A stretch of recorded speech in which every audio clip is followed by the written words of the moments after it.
ఆంధ్రప్రదేశ్లో సాదిక్ ఖాన్ ఈయన వల్ల, ఈ నేరస్తుడి వల్ల సౌజన్య, ఆయన తండ్రి నూకరాజు, ఏఈ ఫ్యామిలీ అంతా ఆత్మహత్యలు చేసుకోవడం.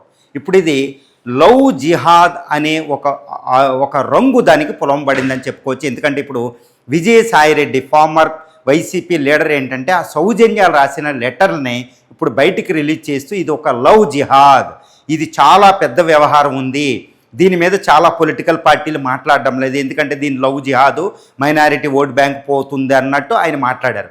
ఇప్పుడు సాదిక్ ఖాన్ వ్యవహారం ఏంటంటే ఏపీలో ఒక పెద్ద పెను భూకంపం అని చెప్పొచ్చు. భారతదేశంలో ఇప్పుడు నార్త్ ఇండియా ఈ ప్రాంతాల్లో ఏంటంటే లవ్ జిహాద్ చాలా కేసులు వచ్చినాయి. కానీ ఇప్పుడు ఇది ఆంధ్రప్రదేశ్లో ఈ సాదిక్ ఖాన్ వ్యవహారం ఏంటి, ఇది లవ్ జిహాద్ ఉందా లేదా అనేది మనం సౌజన్య రాసిన లెటర్లోంచి కాస్త విధంగా మనం చూడాల్సిన అవసరం ఉంది. ఆ సాదిక్ ఖాన్ బాధ భరించలేక సౌజన్య రాసిన ఆల్మోస్ట్ 3 నుంచి 4 పేజీల లెటర్లో ఏమని ఉంటుంది, నన్ను మతం మారమని చాలా నన్ను కొట్టడం జరిగింది అనేది ఆవిడ చెప్తుంది. అవసరమైతే కొడుకు ప్రాణం తీస్తారని చెప్తుంది. మొగుడు ప్రాణం తీసేశాడు, తల్లిదండ్రుల ప్రాణాలు కూడా తీస్తాడని ఒక భయపడ్డాను అన్నట్టు ఆవిడ చెప్పింది. తర్వాత ఈ సాదిక్ ఖాన్ వెనకాల ఇంకొక ముస్లిం పెద్దలు ఉన్నారని ఏం చెప్పలే. ఎస్పీలు, ఈ పోలీసుల యొక్క వ్యవహారాలు ఏయో ఉన్నాయి, ఈయనకి సపోర్ట్ ఉంది కాబట్టి నేను అక్కడికి వెళ్ళినా నాకు న్యాయం జరగడం లేదు అన్నట్టు ఉందన్నమాట. కాబట్టి ఈ వ్యవహారాన్ని మనం చూసినట్టయితే దీని వెనకాల ఈ సాదిక్ ఖాన్ వెనకాల ఇంకొక ముస్లిమ్స్ ఇలా వింగులు ఏమీ డెవలప్ లేవు. కానీ ఈ సాదిక్ ఖాన్ ముస్లిం అయినా మరి ఎందుకు ఈ వ్యవహారం చేశాడు అంటే ఆవిడ ఆ లెటర్లో చెప్పబడింది ఏమనంటే, నా యొక్క ఆస్తి మీద, నా యొక్క ల్యాండ్స్ మీద, వీటి మీద, నా లాకర్లో వీటి మీద చూశాడు అంటే ఆయనకేంటి మతంలో మారాలని ఉందా లేకపోయినా కానీ ఎక్కువ మోటివ్ ఏంటంటే ఆర్థిక వ్యవహారం అనేది అక్కడ ఆవిడే చెప్పేస్తుంది.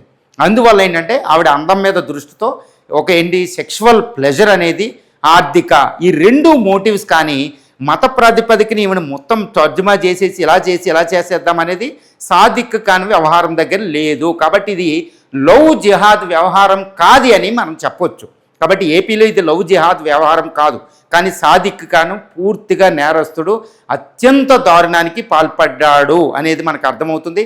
తర్వాత మరి టెర్రరిస్టులతో నాకు రిలేషన్స్ ఉన్నాయి అన్నట్టే అది కూడా మనకి ఎక్కువ కనపడడం లేదు. అదేంటంటే ప్రొఫెషనల్లీ రైఫిల్ షూటరు, తర్వాత దాన్ని కోచ్, ఒక అకాడమీ నడపడం, అంతకుముందు ఒక లెక్చరర్గా పనిచేయడం. అంటే సమాజంలో ఒక చీడ పురుగు, సమాజంలో ఒక యాంటీ సోషల్ ఎలిమెంట్, సమాజంలో స్త్రీ వ్యతిరేకి, సమాజంలో ఆర్థికంగా బలపడడానికి ఎంతకైనా నేర ప్రవృత్తి అనేది ఒకటి ఉంది. కాకపోతే ఇక్కడ హైలీ డిస్టర్బింగ్ ఫ్యాక్టర్ ఏంటంటే అంతకుముందు ఈయన కొన్ని పొలిటికల్ ఫంక్షనరీగా కూడా తిరిగాడు. అంటే కొన్ని ఏయో రాజకీయాల్లో ఉన్నాయి.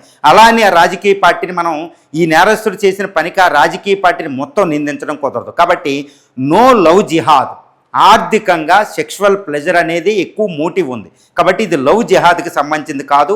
ఇది పూర్తిగా ఏంటంటే సమాజంలో ఒక నేర ప్రవృత్తికి సంబంధించిన పెద్ద వ్యవహారంగా మనం చెప్పవచ్చు. కాబట్టి సాదిక్ ఖాన్ లాంటి ఖాన్లు చాలా ఉన్నారు. ఇప్పుడే మనం చూసాం ఇరుముడి అనే సినిమాలో ఒక కూతుర్ని కన్నా ఒక తండ్రి బాధ అనేది ఎంతటి దారుణంగా ఉంటుందో మళ్ళీ సాదిక్ ఖాన్ వ్యవహారం చెప్పింది అనమాట. అంటే ఏంటి, ఒక కూతుర్ని పెంచడం వేరు, పెంచిన తర్వాత పెళ్లి చేసి చదివించి పెళ్లి చేసిన తర్వాత కూడా దిక్కులేదు ఈ సమాజంలో స్త్రీకి రక్షణ లేదు అనేది ఒక వ్యవహారం మళ్ళీ సాదిక్ ఖాన్ వ్యవహారం చెప్తుంది. ఇది మూలం లవ్ జిహాద్ కాదు, ఏమీ కాదు, ఒక స్త్రీకి రక్షణ లేకపోవడం అనేది మనకి ఇక్కడ పూర్తిగా మనకు కనపడుతుంది.